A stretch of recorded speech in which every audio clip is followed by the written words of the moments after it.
Imagine a room where the walls aren't made of wood, stone, or plaster. They are made of 6 tons of pure amber, gold leaf, and mirrors. It was called the 8th wonder of the world. Its estimated value today, over $500 million. In 1941, this room was the crown jewel of the Russian Empire.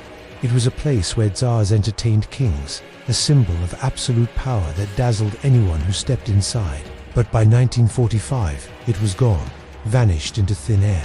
How do you make a whole room vanish? Did it go up in flames, sink to the bottom of the Baltic Sea, or is it hiding in a secret Nazi bunker? This isn't just a story about a theft, it's a story about a curse that has claimed the lives of those who tried to find it. This is the mystery of the Amber Room, and that's what we know about it. To understand the theft, you have to understand the treasure. Amber isn't a stone, it's fossilized tree resin, millions of years old. It feels warm to the touch. It smells like pine when you heat it up. It glows with a living, orange light.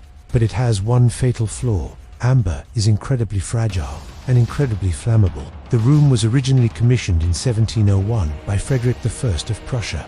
It was meant for his palace in Berlin, a display of infinite wealth. But in 1716, in a massive geopolitical move, his son gifted the entire room to Peter the Great of Russia to seal an alliance against Sweden. It was packed up and moved to the Catherine Palace near St. Petersburg. For over 200 years, it stood there. Russian craftsmen expanded it, adding Florentine mosaics made of semi-precious stones to represent the 5 senses. It became a 55-square-meter puzzle of 100,000 perfectly fitted pieces. It survived revolutions and wars, but it couldn't survive the 20th century. June 1941, Operation Barbarossa. 3 million German soldiers march into the Soviet Union. The goal wasn't just conquest, it was looting. As the Nazis close in on Leningrad, the Soviet curators at the Catherine Palace panic. They know the Amber Room is target number 1. They try to dismantle it, but the amber, dry and brittle after centuries, starts crumbling in their hands. Every nail they pull destroys a piece of history. Desperate, they switch to plan B, disguise. They covered the glittering amber walls with cotton, gauze, and cheap wallpaper, hoping the Nazis will think it's just an ordinary room. It didn't work. When the German soldiers arrive, they tear down the wallpaper instantly. They know exactly what they are looking for. In just 36 hours, a specialized team rips down what took decades to build. They pack the panels into 27 wooden crates. The crates are loaded onto a train and shipped to Königsberg Castle on the coast of the Baltic Sea. The room was reassembled there, in the Castle Museum. It was put on display for 2 years, a war trophy. That was the last time anyone saw it intact. January 1945. The end of the war is near. The Red Army is encircling Königsberg. Hitler orders all looted art to be moved. But then, the British Royal Air Force bombs the city. Königsberg Castle is turned to rubble.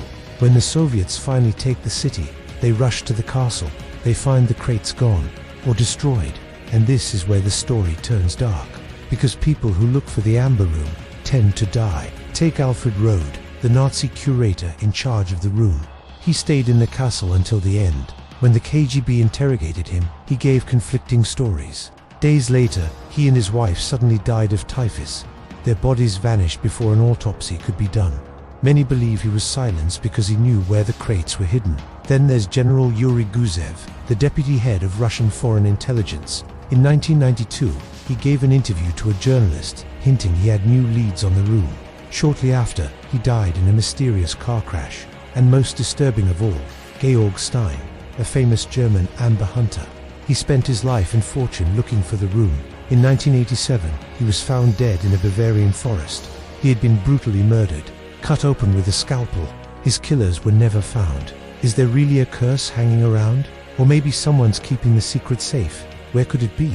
If it didn't go up in flames during that castle fire, it must have been moved somewhere sneaky. Theory number 1, the ghost train. Witnesses claimed they saw crates being loaded onto a train, heading for a secret mining complex in Thuringia. Recent scans in Poland have shown anomalies in old Third Reich's bunkers.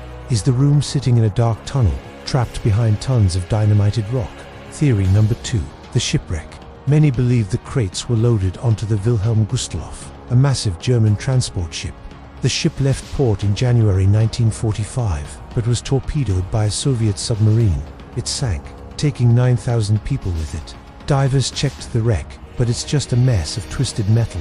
If the amber's down there, it's probably just loose stones now. However, in 2020, divers found the wreck of another ship, the SS Karlsruhe. Inside, locked crates and military vehicles. The contents are still unknown. For years, it felt like a lost cause, just ghost stories. Then, in 1997, a big surprise. Police in Bremen raided a lawyer's office and stumbled upon a mosaic from the amber room. Can you believe it? It was the touch and smell piece. The man trying to sell it was the son of a former German soldier. His father had stolen it during the dismantling in 1941 as a souvenir, unaware he was holding a piece of the eighth wonder of the world. This changed everything. It proved that the room wasn't just vaporized. Parts of it were stolen before the bombing. But since the rest of the crates never surfaced, Russia decided to do the impossible. Build it again. Using old black and white photos, artisans spent 24 years relearning forgotten techniques. It cost millions. In 2003, the new amber room was unveiled at the Catherine Palace. It is breathtaking. It glows just like the original. But visitors know it's a replica. The real soul of the room is still missing. So, I have to ask you, do you think the real amber room is burned to ash? Or is it sitting in a crate in a flooded mine, waiting for a flashlight to wake it up? Maybe the curse is real. Or maybe some treasures aren't meant to be found. Let me know your theory in the comments. And if you want more mysteries from the shadows of history, hit that subscribe button and add your like. Thanks for watching.